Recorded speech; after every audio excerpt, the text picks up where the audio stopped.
नमस्ते दोस्तों, आज हम एक महत्वपूर्ण विषय पर चर्चा करेंगे, पुनर्जन्म। आज संसार में बहुत से मतांतर ऐसे हैं जो कि पुनर्जन्म को मानते ही नहीं, जो कहते हैं कि पुनर्जन्म और पूर्व जन्म नहीं होता, यही जन्म है और इसी जन्म में सब कुछ घटित होता है।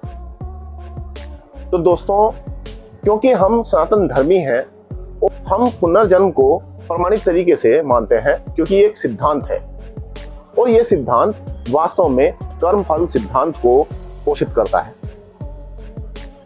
तो मित्रों, पुनर्जन्म को समझने के लिए सबसे पहले हमें जन्म और मृत्यु को समझना होगा।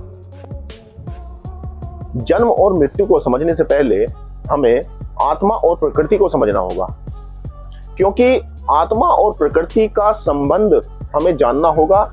उसी से हम जन्म और मृत्यु को ठीक ठीक समझ सकते हैं। आत्मा एक सजीव वस्तु है और प्रकृति एक निर्जीव वस्तु है।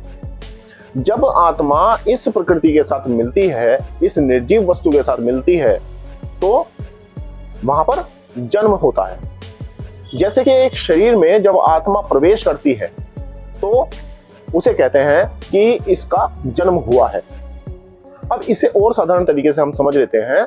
आज के जो आधुनिक उपकरण हैं, उन आधुनिक उपकरणों का उदाहरण लेकर हम समझते हैं।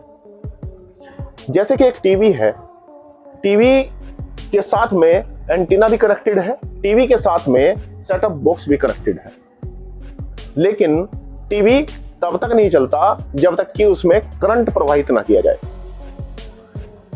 जब टीवी के तार को बोर्ड से लगाया जाता है जहां से कि करंट आ रहा है, तो जब वो करंट उस तार के द्वारा टीवी में जाता है तब टीवी चलता है, यानी कि हम उसके अंदर जो चित्र आते हैं उन्हें हम देख सकते हैं। तो इसी प्रकार जब एक शरीर में आत्मा प्रवेश करती है, या कह सकते हैं कि उस शरीर के अंदर जान आ जाती है, या वो शरीर जो है वो निर्जीव होते हुए भी सजीव दिखने लगता है, वो अपने क्रियाकलाप करने लगता है, तो उसे कहते हैं जन्म। और इसके उल्टे जब शरीर में से आत्मा निकल जाती है या उसमें से जान निकल जाती है, जब वो अपने क्रियाकलापों को करना बंद कर देता है, जब वो शिथिल हो जाता है, तो उसे कहते हैं मृत्यु। वो किसी भी कारण से हो सकती है। तो दोस्तों, हमने समझा कि जन्म और मृत्यु क्या है। अब हम समझते हैं कि पुनर्जन्म क्या है। हमारे इस जन्म में रहते हुए जो हम कर्म करते हैं, उन कर्मों के द्वारा जो संस्कार हमारे मन के ऊपर बनते हैं, तो उन संस्कारों के द्वारा ही हमारा अगला जन्म तय होता है। तो वो जन्म मनुष्य के बाद मनुष्य भी हो सकता है और मनुष्य के बाद किसी और योनि में भी हमारा जन्म हो सकता है। जैसे कि बहुत सारी प्रजातियां हैं, पशु प्रजाति है, पक्षी प्रजाति है, जानवर प्रजाति है, कीट पतंग है, कीड़े हैं। तो बहुत सारी ऐसी योनियां हैं जिनमें कि हमारी जो आत्मा है वो प्रवेश कर सकती है और उसे पुनर्जन्म कहते हैं। इसी प्रकार हमारी जो आत्मा है वो जन्म जन्मांतरों में यात्रा करती रहती है। हमारी आत्मा का जन्म नहीं होता, उसे तो अजर अमर कहा गया है, लेकिन जो ये शरीर हैं, इन शरीरों का जन्म होता है। और शरीरों का जन्म किस प्रकार होता है ये मैंने आपको बता ही दिया है। दोस्तों, पुनर्जन्म का हमारे शास्त्रों के अंदर विधान मिलता है, उसके अंदर प्रमाण मिलते हैं। भगवत गीता के अंदर अध्याय 4 में 5वां श्लोक है, तान्यहम वेद सर्वाणि न त्वम वेत्थ परंतप। तो यहाँ पर श्री कृष्ण अर्जुन से कहते हैं कि हे अर्जुन, मेरे और तेरे बहुत सारे जन्म हो चुके हैं, मैं अपने जन्मों को जानता हूं लेकिन तू नहीं जानता। तो श्री कृष्ण एक योगी थे, इसलिए वो अपने सभी जन्मों को जानते थे, अर्जुन नहीं जानता था। तो इससे यहां पर सिद्ध होता है कि पुनर्जन्म होता है। श्री कृष्ण गीता के अंदर एक और श्लोक कहते हैं, यदा यदा ही धर्मस्य ग्लानिर्भवति भारत अभ्युत्थानम अधर्मस्य तदात्मानं सृजाम्यहम्। तो यहां पर श्री कृष्ण कहते हैं अर्जुन से कि जब जब धर्म की हानि होती है तब तब मैं आता हूं। तो यहां पर यह कहने का अर्थ क्या है कि तब तब मैं आता हूं, यानी कि श्री कृष्ण पुनर्जन्म पर दृढ़ विश्वास रखते थे और वो इस सिद्धांत को अर्जुन को बता रहे हैं। कि हे अर्जुन, हमारा पुनर्जन्म होता है, मेरा भी हुआ है और तेरा भी हुआ है, और आगे भी हो सकता है। अगर तू इस चक्र को रोकता है तो नहीं होगा। हम ये जानेंगे कि इस पुनर्जन्म को या इस जन्म को, इस मृत्यु को, ये जो इसका चक्र है, इसे हम कैसे रोक सकते हैं। इसके लिए हमें मोक्ष प्राप्त करना होता है। यह भी एक वैज्ञानिक तथ्य है दोस्तों।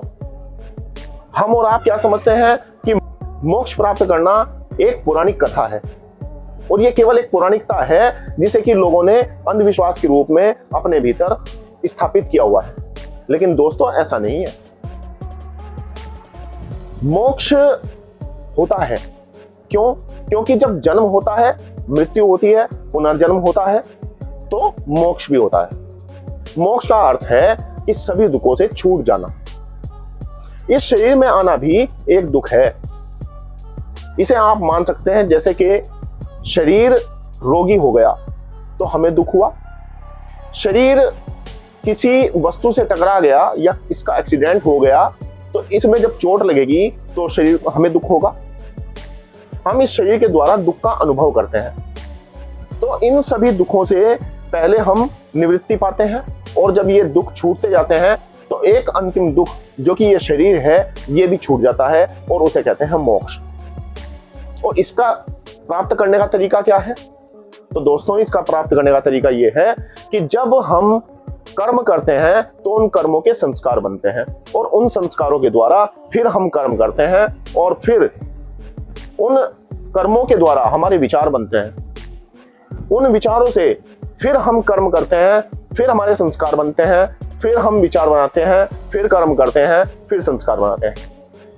तो ये क्रम ऐसा का ऐसा ही चलता रहता है। तो जब तक ये क्रम चलता है तब तक हम जन्म लेते रहते हैं, और जब हम ये क्रम तोड़ देते हैं तो हमारा मोक्ष हो जाता है। हमारा जन्म नहीं होता, हमारी मृत्यु नहीं होती, हमारा पुनर्जन्म नहीं होता। तो दोस्तों, इसे कैसे हम तोड़ सकते हैं, इसे तोड़ने का क्या तरीका है, वो तरीका मैं आपको अगली वीडियो में बताऊंगा। और दोस्तों, आप मुझे राय दे सकते हैं कि मेरी ये वीडियो आपको कैसी लगी। क्या इसमें आपको कुछ इन्फॉर्मेशन मिली, कुछ वैज्ञानिक तथ्य मिले? तो आप कमेंट कर मुझे बता सकते हैं। मेरी इस वीडियो को आप ज़्यादा से ज़्यादा लाइक करें, शेयर करें, और मेरे इस चैनल को सब्सक्राइब भी कर दें। धन्यवाद। नमस्ते जी।